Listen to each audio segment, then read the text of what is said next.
రామాపురం అనే ప్రశాంతమైన గ్రామంలో సత్యం అనే పశువుల వ్యాపారి ఉండేవాడు. అతని పేరు వింటేనే నమ్మకం కలిగేది. నిజాయితీ అతని శ్వాసలా ఉండేది.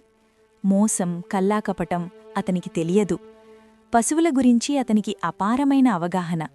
ఏ గేదె ఎంత పాలిస్తుంది, ఏది ఆరోగ్యంగా ఉంది, ఏది బలహీనంగా ఉంది ఒక్క చూపులో చెప్పగలడు.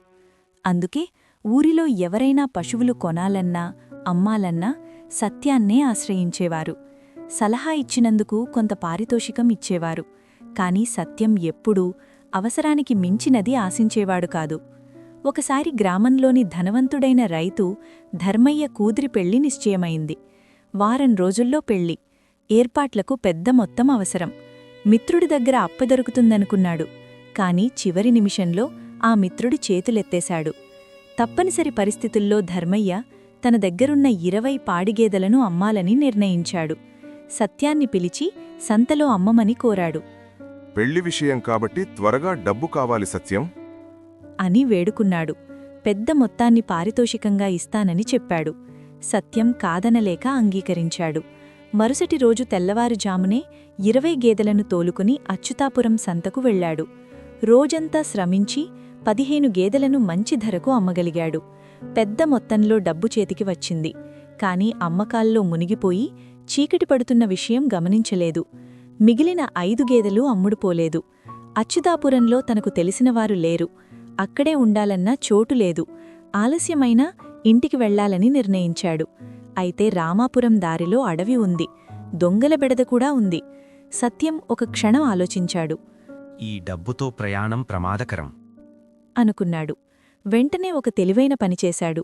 తన దగ్గరున్న డబ్బును 5 సమాన భాగాలుగా చేసి ఒక్కో భాగాన్ని ఒక్కొక్క గేదె మెడలో చిన్న సంచుల్లో కట్టి గంటల మాదిరిగా ఉంచాడు. తర్వాత ధైర్యంగా ప్రయాణం మొదలుపెట్టాడు. అడవిలో కొంత దూరం వెళ్లగానే కొందరు బందిపోట్లు అతన్ని అడ్డుకున్నారు. నీ దగ్గరున్న డబ్బంతా ఇవ్వాలి, లేదంటే ప్రాణాలు పోతాయి అని బెదిరించారు. సత్యం భయపడకుండా అన్నాడు.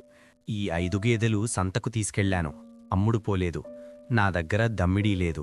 కావాలంటే వెతకండి. బందిపోట్లు అతని జేబులు, సంచులు అన్నీ వెదికారు. డబ్బు దొరకలేదు.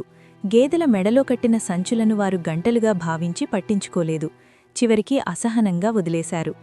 అర్ధరాత్రి సత్యం క్షేమంగా ఇంటికి చేరాడు. మరుసటి రోజు ఉదయం ధర్మయ్య ఇంటికి వెళ్లి 15 గేదెల డబ్బును, అమ్ముడుపోని 5 గేదెలను అప్పగించాడు. జరిగిన సంగతిని వివరంగా చెప్పాడు. ఆశ్చర్యంతో ధర్మయ్య అడిగాడు. అంత డబ్బు దగ్గర పెట్టుకుని దొంగల కళ్ళు ఎలా కప్పగలిగావు? సత్యం నవ్వుతూ అన్నాడు.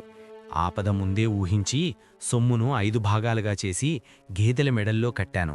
వాళ్లు నన్నే వెతికారు, గేదెలను కాదు.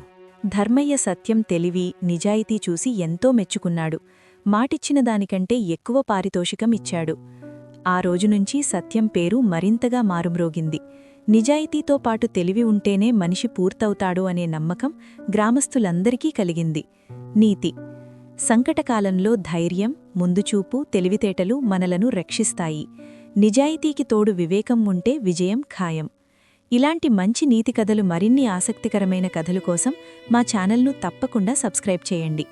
ఈ కథ మీకు నచ్చితే లైక్ చేయండి. మీ అభిప్రాయం కమెంట్లో చెప్పండి. ఈ వీడియోను మీ స్నేహితులతో షేర్ చేయండి.